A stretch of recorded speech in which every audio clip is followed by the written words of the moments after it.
everybody who's here in St. Paul, Minnesota. This is a march rally protest against Line 3 pipeline. Stop Line 3, you can look it up. Turn the glove on.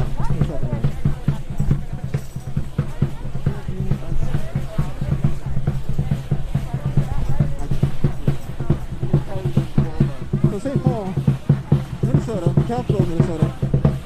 Stop Line 3 pipeline.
Going around here in St. Paul, Minnesota, getting ready to go on a march to stop Line 3. Thanks for joining. I'm wearing a bunch of masks. It's probably really hard to hear me. But again, just keep sharing this out. We're just getting started here, so let's get comfortable. Here we go.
Here in St. Paul, Minnesota.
Minnesota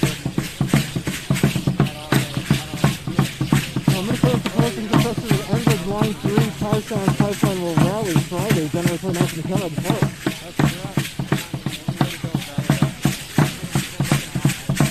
So if you look in the status, look at the Facebook event, I think you can see where we're at.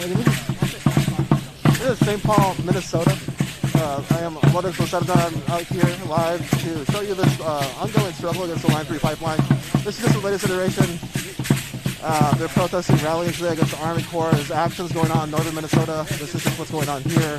They've been continuous now for months. So, all right, I'm going to be muffled on a bunch of masks, and I'm going to keep it like that.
I got you this way over here in St. Paul, Minnesota. Oh, God. Oh, this rally is just getting started.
just joining, we're in St. Paul, Minnesota. This is a protest against Line 3 pipeline. Again, if you're just joining, this is a rally against the Line 3 pipeline here in St. Paul, Minnesota. I'm wearing a lot of masks. I keep pulling them off so I can announce it to you, but I'm going to put them back on because there's a bunch of people. Gotta be safe. Thanks for joining us again. I'm Lorenzo Sedana, Director of Technical Media here at the Indian Collective, and glad to bring you here today to witness the ongoing struggle against the Line 3 pipeline. Be aware there was actions that happened in North Minnesota. It's been going on for months. There's points today. Take care. Thanks.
We're going down to the Army Corps of Engineers to tell them to revoke the permit.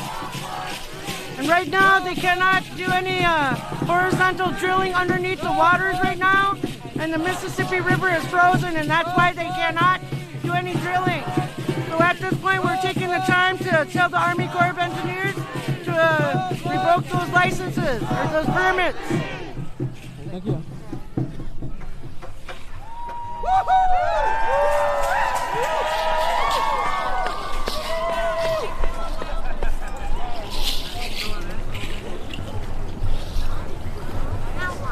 Where's Bruce Walls?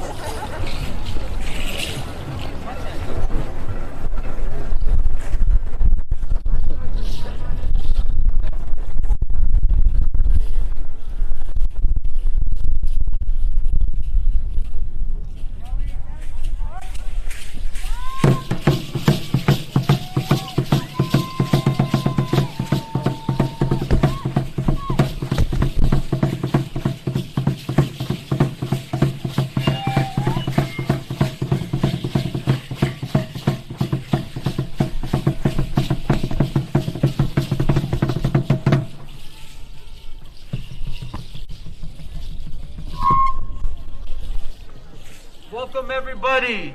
Let's give it up to the Mexican dancers, please.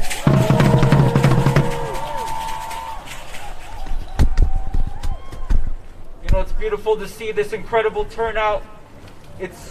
I'm completely humbled. I'm at a loss for words to see the commitment, the dedication, and overall the will to stop Line 3.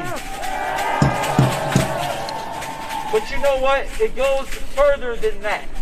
We wouldn't just be out here in the cold for just a pipeline.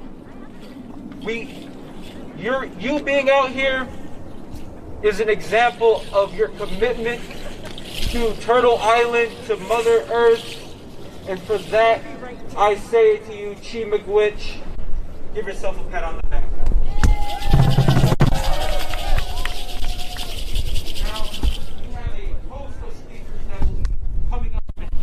Good word, as you will learn of the many ways you can get involved, and you know there is so much to do when it comes to this work in this pipeline, you know, and just bear with me, you know, come here with an open heart, an open mind, give space, give space to each other. It's COVID out here, you know, they say they got a Brazilian strain out now, so, you know, there's a Mexican one as well or something. You know, just please, 6 feet apart, wear your mask at all times, and don't feel scared to call somebody on BS if they're walking without a mask. If not, notify one of the marshals walking around, or one of the brown berets, and we'll get them straight. I'd like to open this up with our first speaker, Crystal. Crystal here. Some of the speakers here.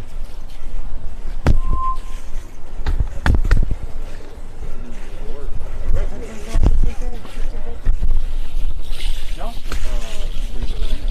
No, would not be pipeline.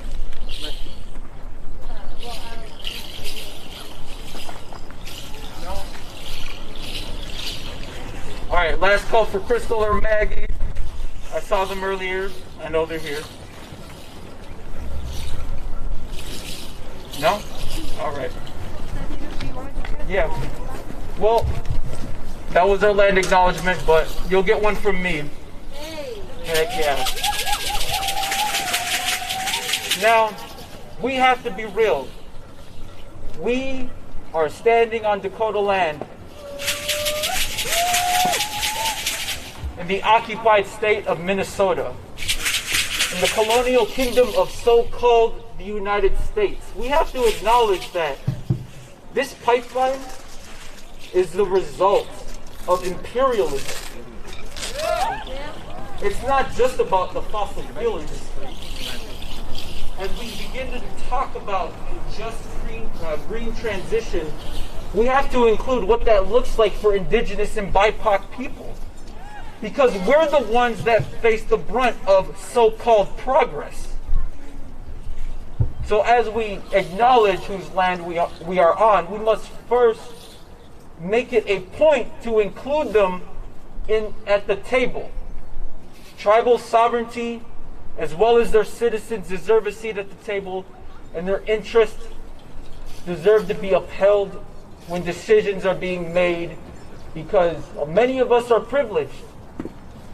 Where do you think that water comes from that comes out of your tap? Where do you think the gas that heats up your home comes from? You know? As you think about these things and what needs to be done, make sure to make it a point to always remind yourself whose land you're on and how you're going to honor Native people at the decision making. All right. Now, talking about decision making, I'd like to open up this space to legislators and electeds and other important people with fancy titles to come up and say some words. Those that have not been confirmed to speak. So please come up, honorary important people.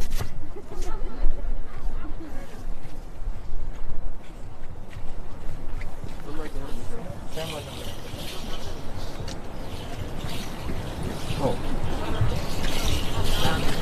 Where is it? The Senator. We are in St. Paul, Minnesota. This is the corner of Kellogg. Oh, dude, and Roberts. Kellogg and Roberts.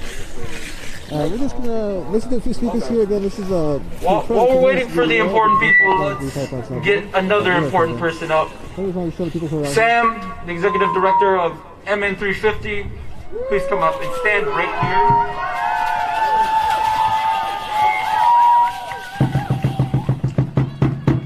Bonjour. Anin. Good afternoon, family. Thank you for loving the land enough to be out here in the cold.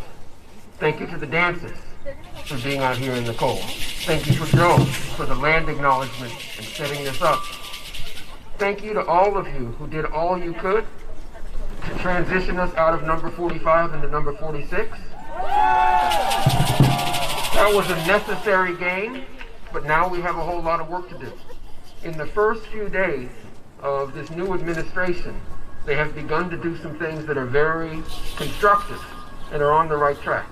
Stopping XL, now we need them to go further beyond saying no more fossil fuel infrastructure and pay attention to the fossil fuel infrastructure that our governor and our Minnesota Pollution Control Agency have wrongly allowed to begin construction. Yep. We need President Biden, and I want you to say it loud as F. Stop line 3. Stop line 3. Stop line 3. Stop line 3. President Biden, Vice President Harris, thank you for stepping in at a critical time on the earth. All of us earthlings together are speaking to you with one voice. There's more work we need you to do. Construction has begun. Destruction of the forest has begun. Continued violation of treaty rights has been extended on Turtle Island, and we're asking you to say and to stop Line 3 today. It's already past 5 o'clock in Washington, D.C., so go ahead and stop it tomorrow. But we need you to stop Line 3. When the MPCA and the governor decided to allow this permit, they used a form of thinking that is not fit for the 21st century. They decided that using narrow-minded thinking, that it made sense to go ahead and allow Line 3 because the water regulations were stronger now than they will be in January, than they would be in January, which we're in now. We said very clearly, to allow Line 3 is a violation of climate integrity, and to allow Line 3 is a violation of treaty rights. And they said, and I quote, treaty rights have no bearing in the way we're thinking about this. So I'm asking all of you, all of our relatives here, to recognize that all people are treaty people. Say it. All people are treaty people. We all have an obligation to learn how to use microphones. We all have an obligation to honor the original people of this land and to defend treaty rights as though our own lives depend on it every single day.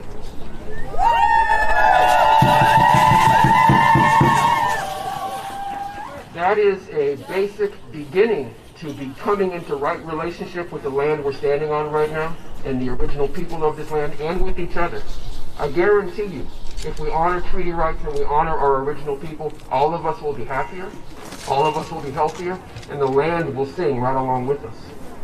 It's time to stop the illusion that we can do better by destroying the earth and thinking about short-term gains at the expense of long-term wellness.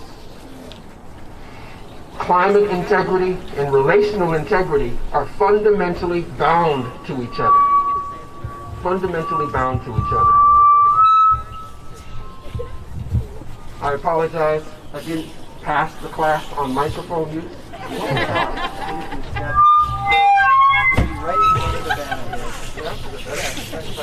Then they just hold it right up here.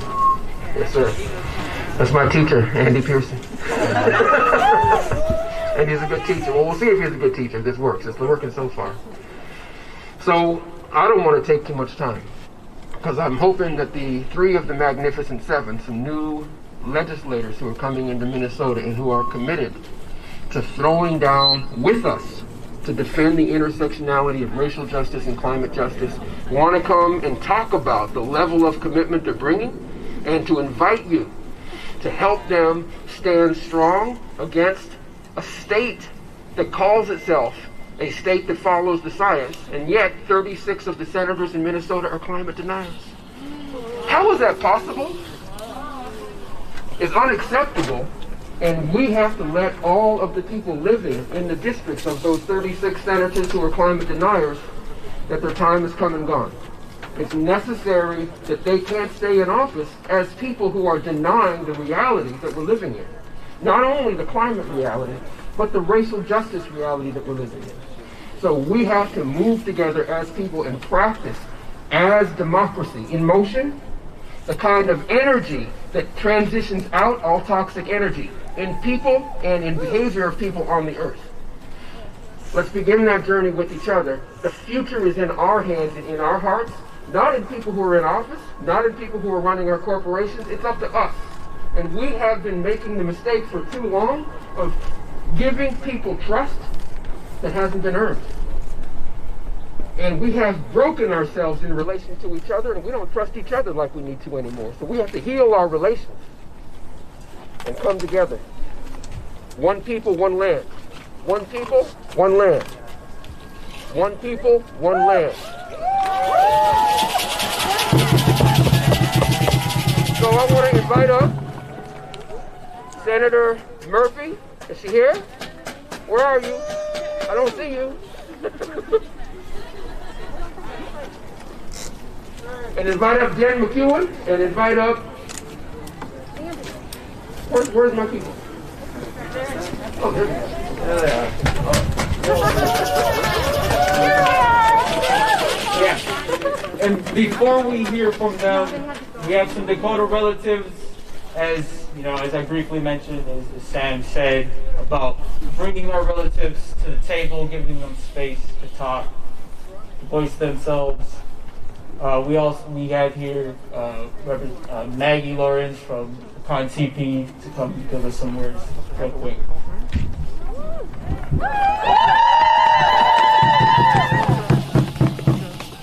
Hami takieti. Chantemo ashte na peachiuza bie. Chantemo ashte ya dayan ya hippie. Thank you all for being here. It makes my heart happy to see so many people out here to protect Unchimaka, our grandmother Earth. As Dakota people, we believe that the water is the blood of our grandmother. And it's our responsibility to be good stewards of this land and this water. Before I say anything more about myself or my organization, I want to ask my nephew to come and share a song. Chris Lagarde.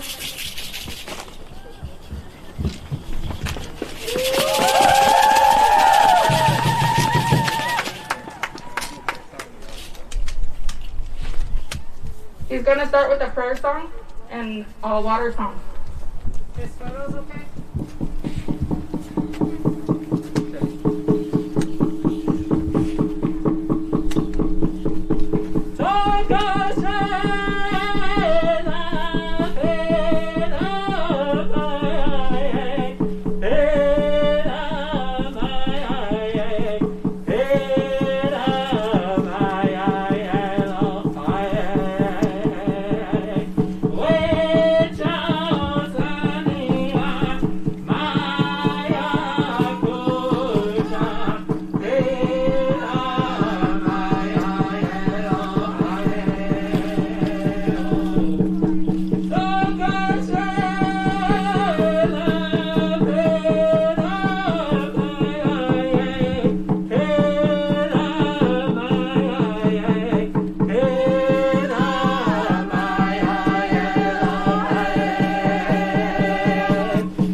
So I won't take up too much of your time, but I just wanted to let you guys know a little bit about myself and the group that I'm with.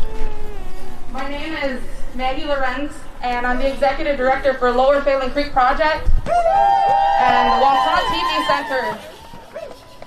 We're a Native-led environmental nonprofit group right here in St. Paul on the east side, and we work to protect some of our sacred sites and burial sites over here in St. Paul. And so while we support the Line 3 efforts, and we support DAPL, the fight against that, and all of the other fights in Indian country across Turtle Island, we also have work to do here at home. And so I just want to encourage all of you to look to what's happening locally in your own communities. Look to what's happening to those sacred sites. Learn about the land that you're on. You know, as Dakota people, we are not a loud people. We're very modest, and we don't ask for a lot. We don't speak up for ourselves as much as maybe some others, but we try to be respectful of all of our relatives. And so I ask, when you organize things like this and gatherings, to not forget about the people who are original to this land that you stand on. This is Dakota land. I'm going to pass the microphone off to our events coordinator, Michelle Bowman from Sasituan, Okpetuan, Oyate.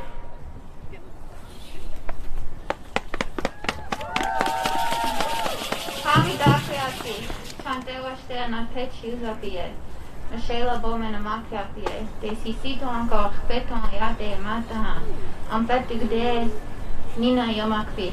Hello, my relatives. My name is Michelle Bowman. I come from the Wana family in Sisseton, Wahpeton, Oyate, South Dakota.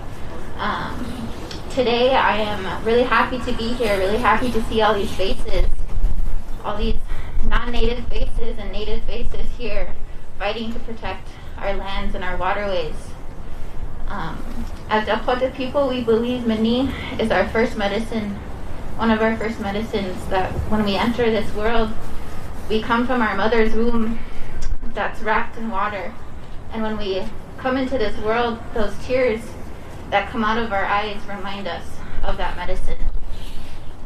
Today, we wanted to come here in solidarity with our Anishinaabe relatives to say and to demand that President Joe Biden revoke these permits and uphold our treaty rights. Anishinaabe City, right?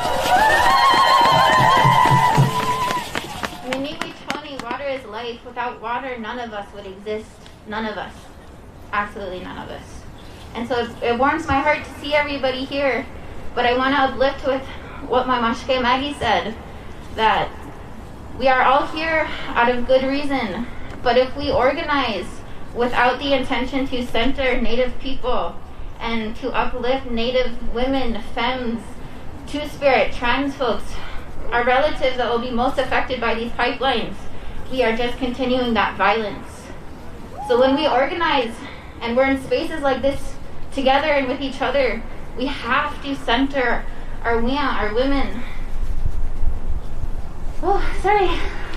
Not used to speaking or seeing all this many people. I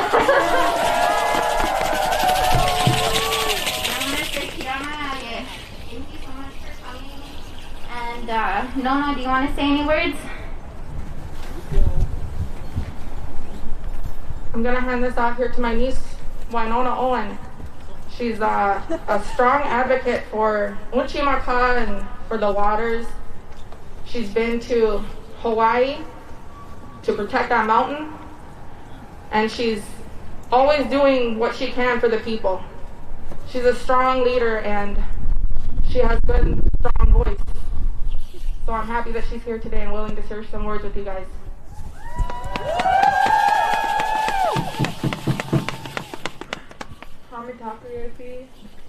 My name is Winona Owen. I come from Tintawita, or the Prairie Island Indian community. I've been actively fighting for since I was 15, and I'm 20 now. We live in a world that's plagued by greed, especially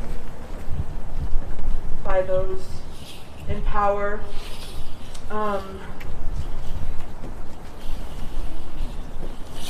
Where with nearly no incentive, we show up for them, and we vote for them, and we organize as communities of color, as people.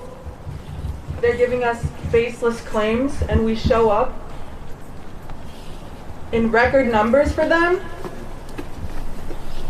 And what are they doing? And this fight has been going on for too long. It's a long and gruesome fight, and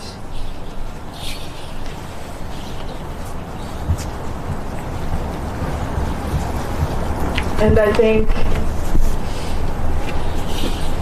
it's important that we keep going, that we protect our water and our earth and the things we love that keeps us fulfilled. But like I said, it's a long and gruesome fight, and I'm so grateful to see everybody here amongst a pandemic, fighting for water, fighting for people, and fighting for our future generations. So, Hidamaya, and have a good day. Give it up for them, please. I would like to say a Chimagwitch to our Dakota relatives for standing side by side with us, because they bring up a lot of great points. Let's acknowledge them for bringing the Manilu into this space, as well as Iru, Chimagwitch, for bringing the Manilu and the Great Spirit into these spaces. You know, we have to uplift our women, our Two-Spirit, lift up their voices, listen to them, give them leadership positions. You know, bring up the voices of our youth. That's our future. But that's a very indigenous teaching, the value. That it's not about me or some other person in power, but it's about the future and that next generation. And so, speaking of power, but like honestly, I'm excited to invite Mary Kanish, Jennifer McEwen. You guys are amazing.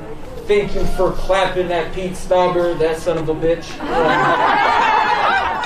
You know, but that's enough for me. Please.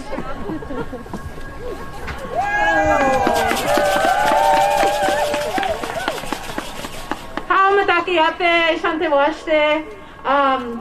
4 years ago, I could not utter those words. Even though my family, even though I come from a long line of strong Lakota, Standing Rock women and men, I've been displaced from my community all my life. My grandfather left the reservation and came to St. Paul during the relocation. And even though he instilled in us the pride of our heritage, we weren't in that community. But we knew in our heart that we belonged to the land and the land belonged to us as Dakota people. But fortunately, 4 years ago I was elected to the House of Representatives and we created the very first Native American caucus. 4 women for the first time in our history were able to create a caucus of Native American interests, fighting for Native American rights, fighting for treaty rights and sovereignty rights, and believe it or not, we got shit done. But along that way, I was so blessed to be encouraged and supported and mentored and taught by people like Maggie Lorenz. She's the one that taught me my language. Here I am, you know, in my mid-50s and finally learning my language and how that roots you to the ground. So when I talk about some of the great things about being an elected official, I would say the number one thing is being connected back to my ancestors. And that connection brings me here today. And it brings me here today with hope and honor, but it also makes me so worried about the future. The future of this land that we stand on, the future of Turtle Island, because we have people making decisions without us. And that has been the way it has always been for our Native folks. And so when Sam made the comment about those that were able to make the decision that treaty rights or sovereignty didn't matter or didn't factor into the decision to allow Line 3 to go forward, I'm sure that every single one of us felt that rumble of horror and fear.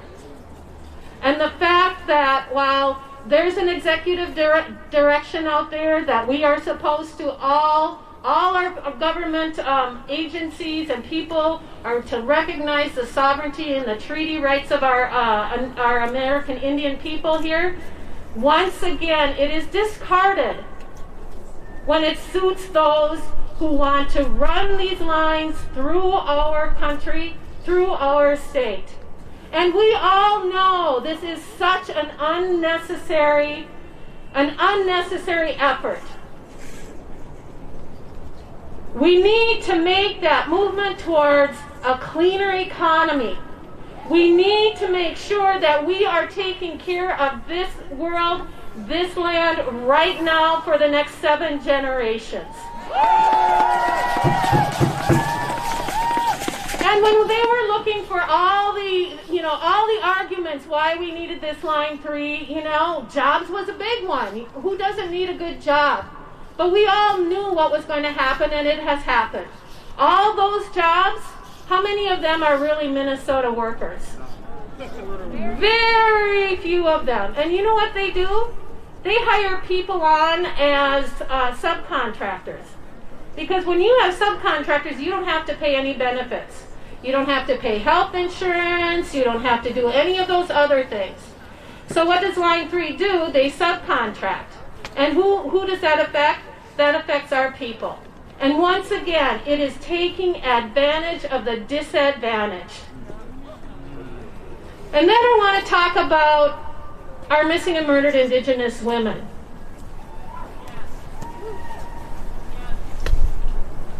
Three years ago, I introduced a bill in the Minnesota House of Representatives to create a task force. It took me 2 years to get that, which is pretty, and believe me or not, that is pretty fast in the legislature. But we got it done, and they gave us very little money, and they gave us very little time. But we did it. We did it, and we put a report out in December. And the Enbridge people were really upset that we would even assume that any of those workers would be active in the sex trafficking or taking advantage of our women and our two-spirits. They wanted me to prove that that was happening anywhere. Well, one of the problems is that nobody ever collected the data. Imagine that nobody collected the data on missing women, missing Indigenous women, or murdered women. And when they did, it was messed and confused with so many other things. And they wanted me to prove that the extraction industry and bringing all these men into one place, into man camps, was not a threat to communities. That's what I said, bullshit. Because we know it's happening now. We know it has happened for generations. It has happened since the first white man stepped onto this continent. And so we're not going to be quiet. We're not going to stop. When people call me and say, hey, there's trafficking at that gas station on the corner in Bemidji, or there's stuff going on, dating sites are blowing up. Well, you bring 4,000 men into a little tiny place, what's going to happen? And then I get a call that some of those Enbridge folks that are earning good money, a living wage, that they're probably sending out of our state, out of our economy, are now taking advantage of homeless shelters so that they don't have to pay for hotel or their own housing. And those are the games that happens when we let this kind of an industry come in and run the show. Every one of us here right now said no to Line 3. And we're not the only ones. All across this country, people are saying no to Line 3.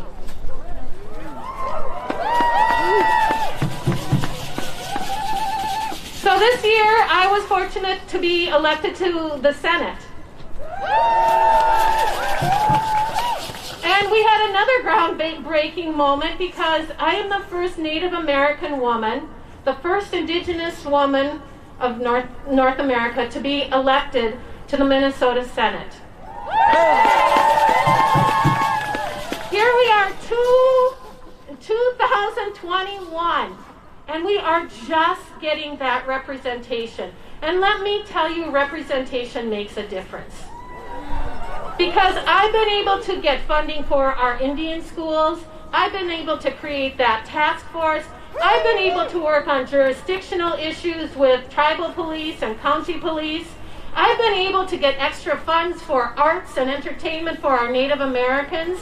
And that's because somebody stepped up to represent. But it wasn't just myself. It was people like these women behind me and other people around me that said we need folks that are going to stand up and speak their truth. And this isn't an easy thing to do. 4 years ago, I'd be shaking in my boots. But this is so important.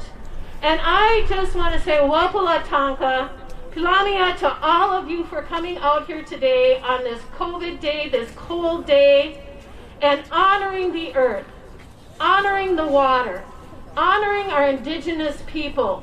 And thank you to our dancers that come every single time that they are invited. And thank you to this beautiful group of women back here. And so I just want to one more time say, Chief Miigwech, keep it up. We've got to make sure that Biden hears us all the way to Washington, D.C. So let's hear a good Stop Line 3! Stop Line 3!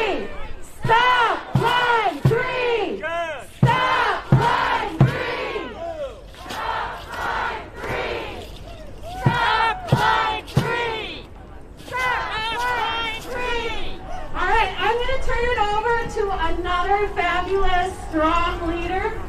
We have a new senator in the House, Senator Jennifer McEwen from Duluth, and she'd like to say a few more words. Here you go.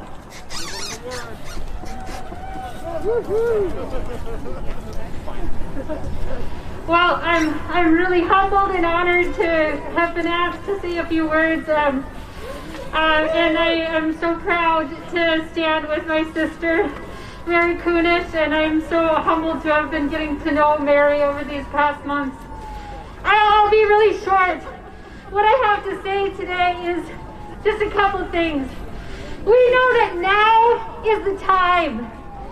Scientists the world over are telling us we got 10 years. 10 years to turn this ship around and to do a 180. That is not a lot of time. We simply do not have time for line 3. We do not have time to go backwards like that.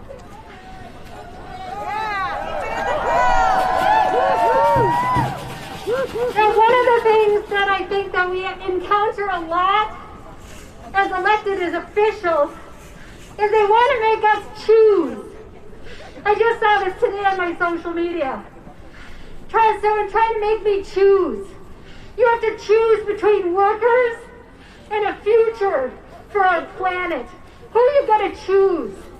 They keep trying to divide us, and they will keep trying to divide us. But the work of elected officials is easy compared to the work that people are doing up in Palisade, compared to the work that all of you are doing. I want you to just stop for a moment, and I want you to look to your left, and I want you to look to your right, and look at all these beautiful faces, the eyes over the mask. Look at all these people, and just feel that love and feel that goodwill. We will do this. We have to do this. We will not choose. We will respect workers' rights. We will build a better future for ourselves and guarantee a good future for our children and our grandchildren and the generations to come. So thank you so much, all of you, for being here and for standing in solidarity against line 3. We will stop line 3.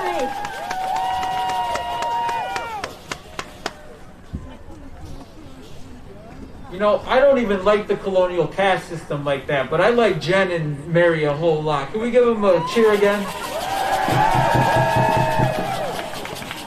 And now we're going to make our way to the Army Corps building. But before we do, I'd like to acknowledge that we've been holding this shit down for a good minute.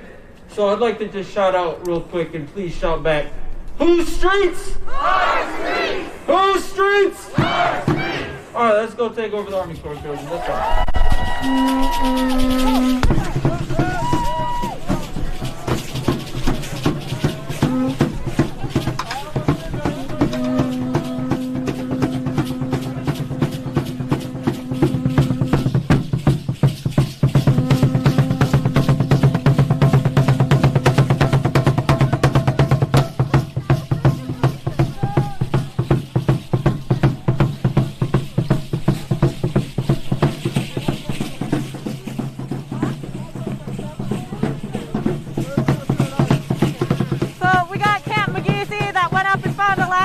Up north, we need people there, we need bodies on the ground because they're about to bury this pipe.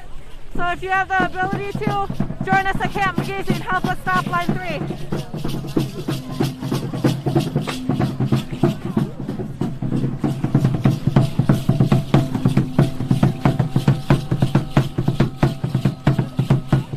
It's also going to the Army Corps building.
Very humbled to introduce our next speaker, a powerful ancestor, and I am extremely powerful.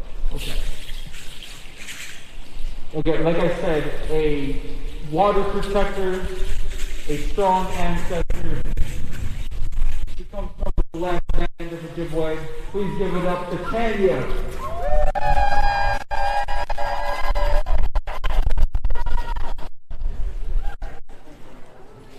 Bonjour, people.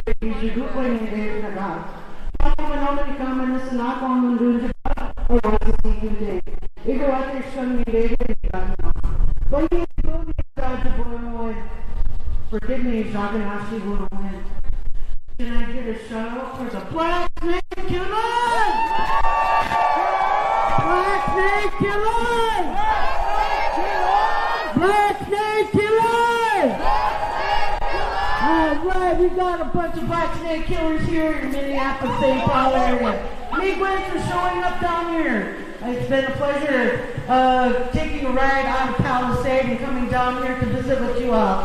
And I want to show appreciation to all of you who have come up to Palisade.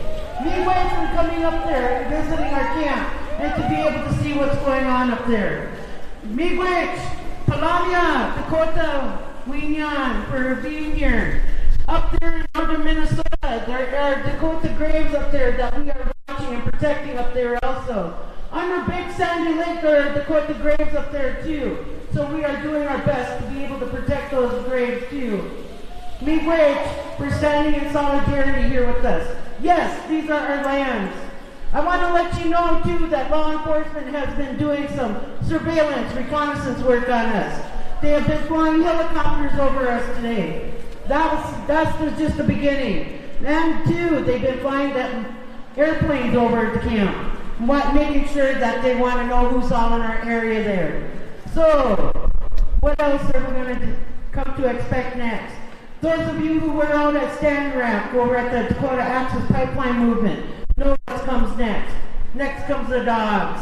Next comes the tear gas and the rubber bullets. Do we want that? Hell no! Just recently, within the last 5 days, we had a Native woman over at a gas station up in McGregor, Minnesota. She was in line doing her thing, trying to pay for her grocery shopping there. mask came up behind her and started acting derogatory behaviors and derogatory language. She told him to back up, and what did he tell her? Ooh, you can back that thing up my way. It's like, dang! Boo!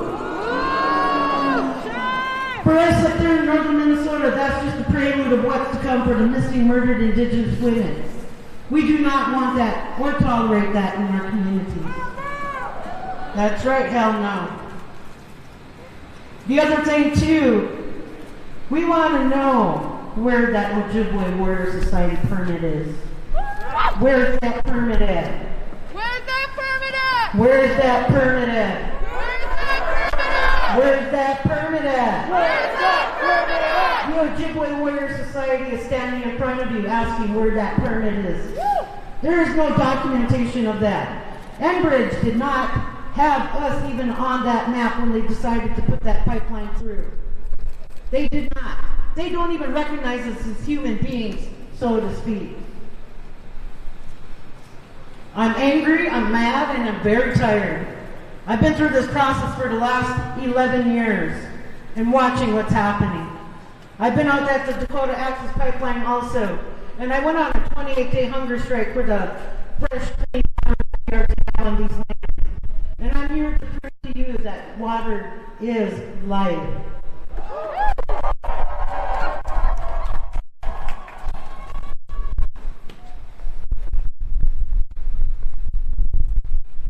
I'm getting really emotional now because you know what?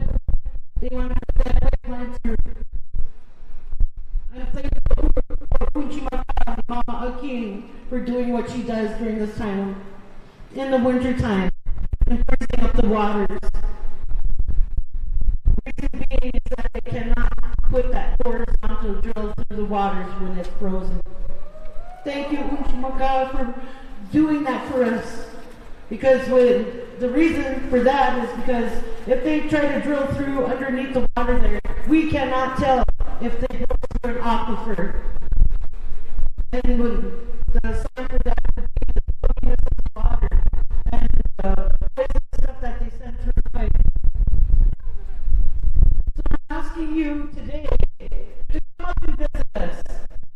Come up and see what we are facing out there. There's several jobs up there right now. Camp McGizzy, Mississippi, the World Water Protector Center, Red Lake Treaty Camp, and I know that there are others that I'm missing right now. Come up and join us, stand with us up there. Show Governor Waltz that there are people who care. Show Governor Waltz that we do not want this pipeline to come to our territories. And that's what I tell DNR, and that's what I tell law enforcement, that they have no jurisdiction. They have no jurisdiction in 1855 treaty territory. I told the government officials that showed up over at camp over there, game's over. The lease is up. The land goes back to the Indians. Miigwech. Black Snake Killer! Black Snake Killer! Black Snake Killer! Black Snake Killer!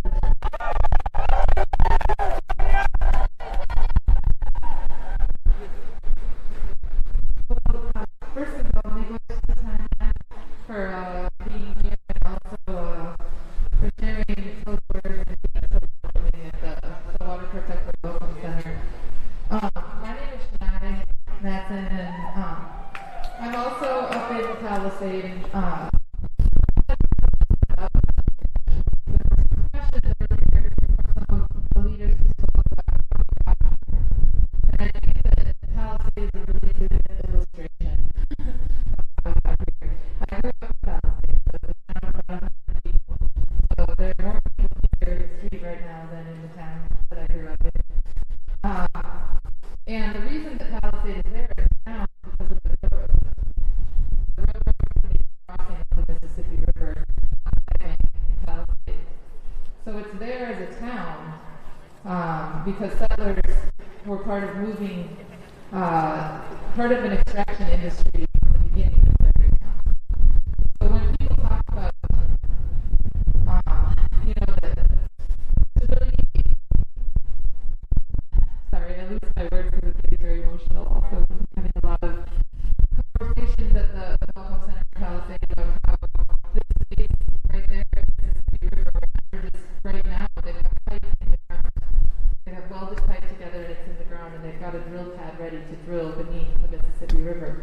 that this is kind of a portal. And we have a choice about how we're going to move through that space and what's going to come next. And for those of us, like my family, settlers, are we going to continue those patterns of extraction? No, we're not. Are we going to believe that that is our, like, keep our way of life? Stavros says that this is the best we can do. These are the jobs we need. That's the future. We need to not settle for that, right? We need to stand with Tanya and with other Anishinaabe people who are saying that this is the 1855 treaty territory. We are all treaty people. It's our responsibility to uphold those treaties and to protect the water. But some people have forgotten. I hear around town a lot, people say, well, everyone's on the pipeline, but it's going to happen anyway. It's inevitable. We need those jobs. And that is what really drove me to move back to Palisade, to be there at the Welcome Center, because I believe that part of stopping Line 3 has to be imagining and creating what's next. So close your eyes for a minute and think about it a year from now or 2 years from now. Where are we? What are each of us as individuals doing? What did we do? What did we do to stop this pipeline? And are we going to be back here talking about a mine, a Talon mine, in Aiken County? We want to mine copper and nickel in a wet, swampy area there. Or polymet. We won't be able to stop this cycle of extraction until we address the underlying harms and the need for healing. And those of us who are settlers, to do that work of repair. And part of that repair work is really to stand together. Come north. You have a responsibility. This is your drinking water that you're standing up to protect. Be there. Witness. And then use whatever power you have to do something. So we created a space there, north of Palisade. You can find us, just follow the river north, 15 miles north of Palisade. And that's a space where you're all welcome to come and to do that work of repair and of healing. The local law enforcement, they want to paint us as criminals. They're circling choppers, they're telling stories, they're telling lies in a small town. That hurts people. That puts lives at risk. We need you to be there to tell the real story about what's happening and to look at that pipeline construction and tell us who are the criminals. And then also to see the work that's being done with love at all the camps. Folks are doing this work because of deep love that they have for their people and for their place. So I just want to invite you to come and be part of that, and I'm really grateful to be here, to see so many people here in the cold. So Miigwech and Wopita, thank you for being here. I think Tasha, or is, yeah?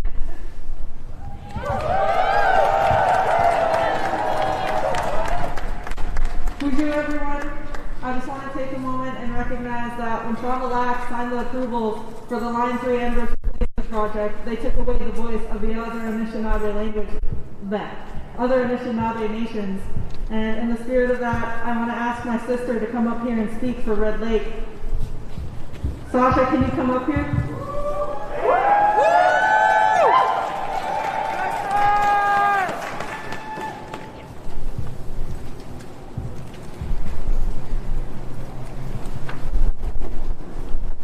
Give it up for my sister.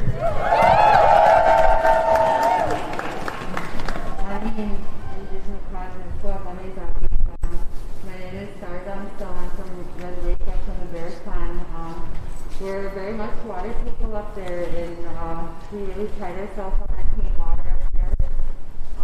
If you guys look at the Minnesota water table, all of our water up there is still in very good condition, and I just don't know why they want to come to our lines where it's still pure, clean water.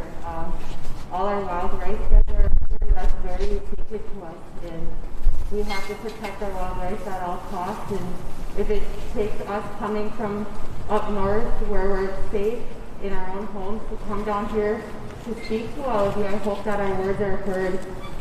We stand strong with the other women here from the other places. We all stand together, and I hope that you stand with us. Help me good.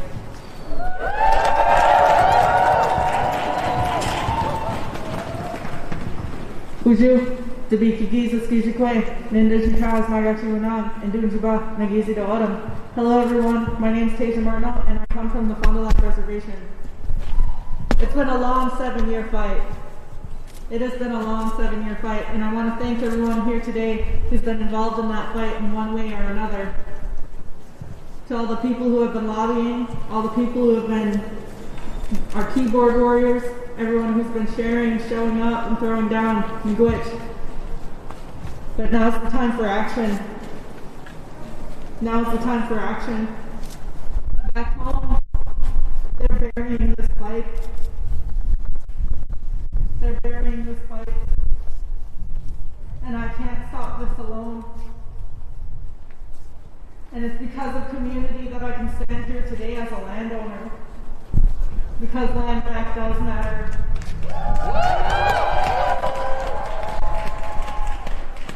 In under 30 days, we were able to raise $30,000 thanks to all the people standing here today. And this isn't the first time a camp has gone up in Fond du Lac. Mainga and Mukwa ran, and now Magizi will fly. And I need you, each and every single one of you. I need you to join me on the front line. Because Enbridge has approached me, and they've asked me to sit down and meet with them. But I will never sit at the table with my enemy. And if Enbridge wants to meet us, they will meet us on the front line. And I need you there with me. We will stop this pipeline together. All of us.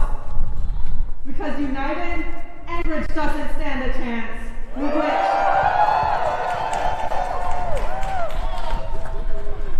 When I say land, you say back. Land! Back! Land! Back! Land! Back! That's the mentality we need. Too many examples of so-called United States violating treaties. They're doing it now. Now our water's at stake. For what?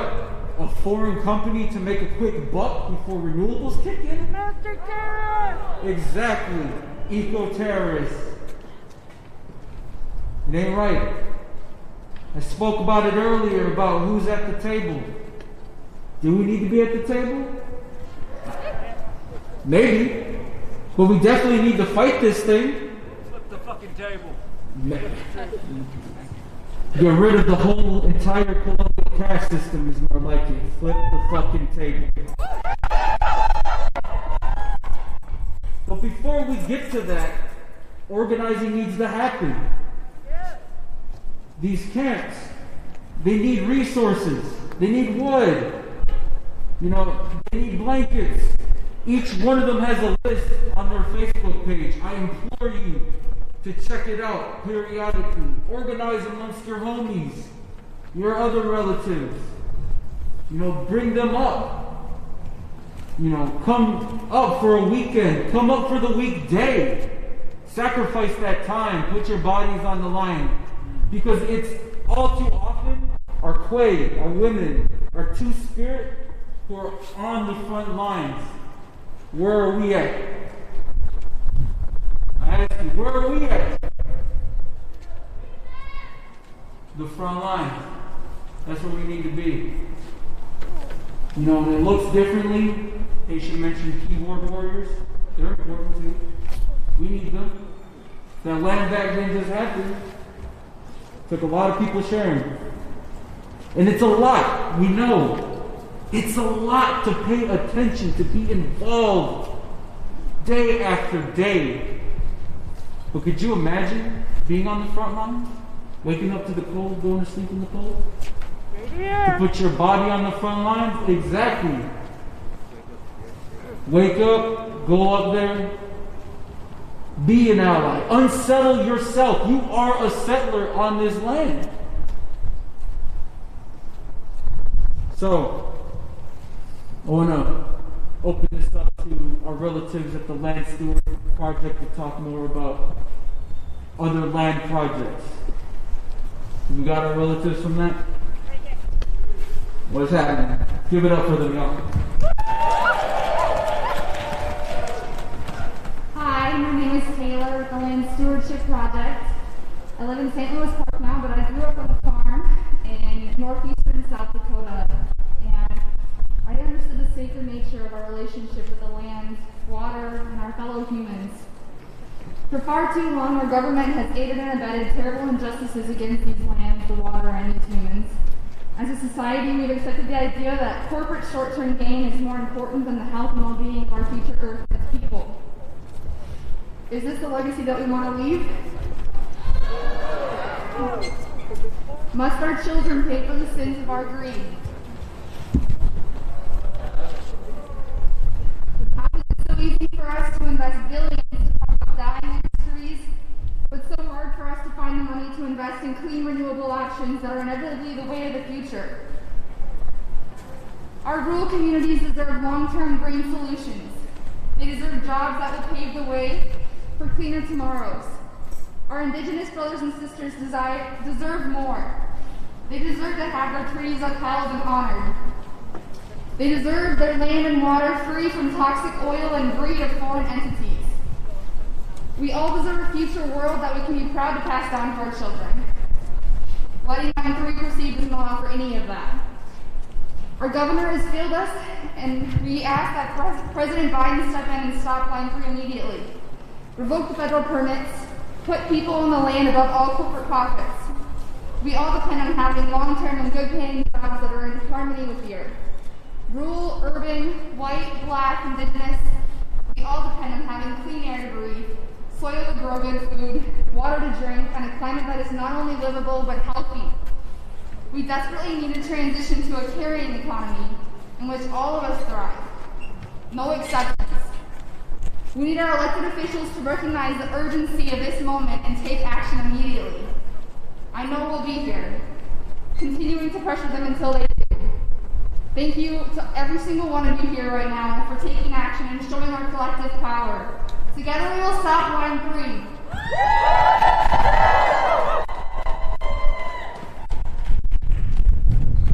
And just because I love to hear them speak, give it up for Tasha one more time. Bonjour everyone. I guess I'll talk a bit about camp. We purchased 9.35 acres of land thanks to the donations of hundreds and thousands of people who believe in us and believe in the vision that we have. And thanks to Bertie here playing on the street right there. We have shops set up by the tent and we are up operating it every day. It's every day we're out there. You know, they're moving machinery. Bertie's body's right in front of that machine. They're digging up dirt. We're putting someone in that hole. Because in Fond du Lac, we didn't sign for that permit. The senior does not speak for me. The RBC does not speak for me. No governing body can speak for me. No government like no government. Absolutely. You know, and I didn't come here to simp for Biden to stop a pipeline.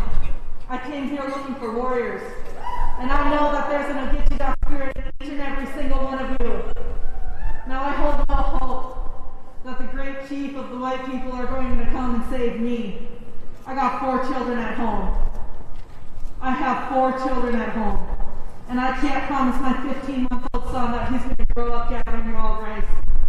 I can't promise my 3 beautiful children that they won't become a statistic. Because growing up, they teach you 1 in 3.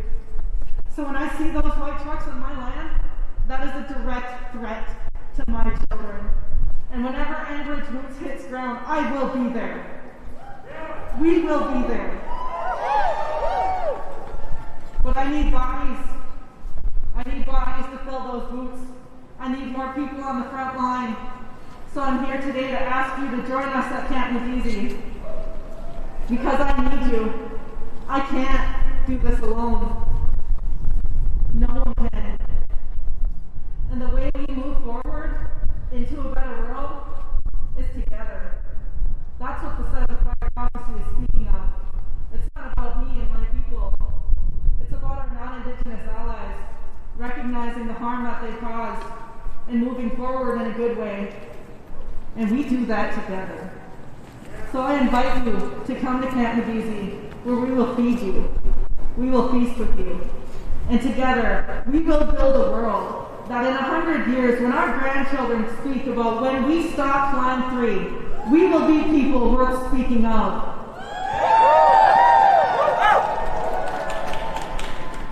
So tomorrow, I ask you to join me in the heart of the beast, there in Superior, Wisconsin, at the Douglas County Courthouse, at 10 a.m. I ask that you come, stand with us and bear witness, because we need you. Miigwech.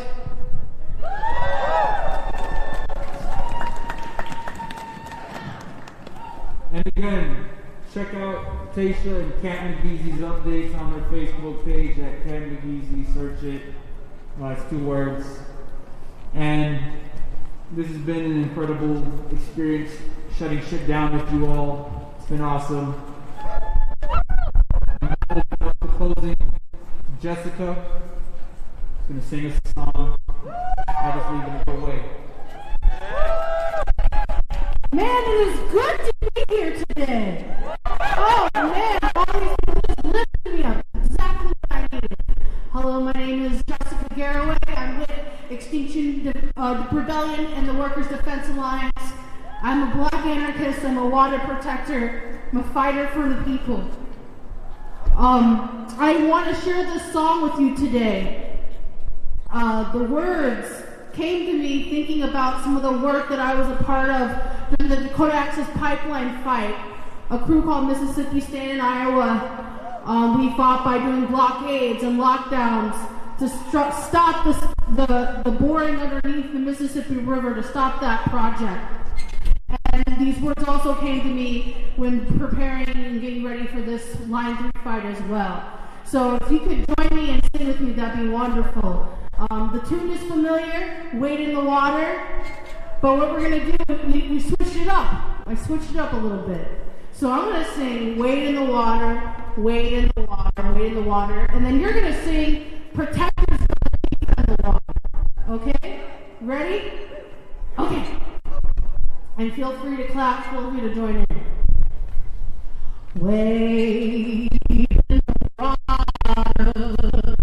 wade in the water, oh, wade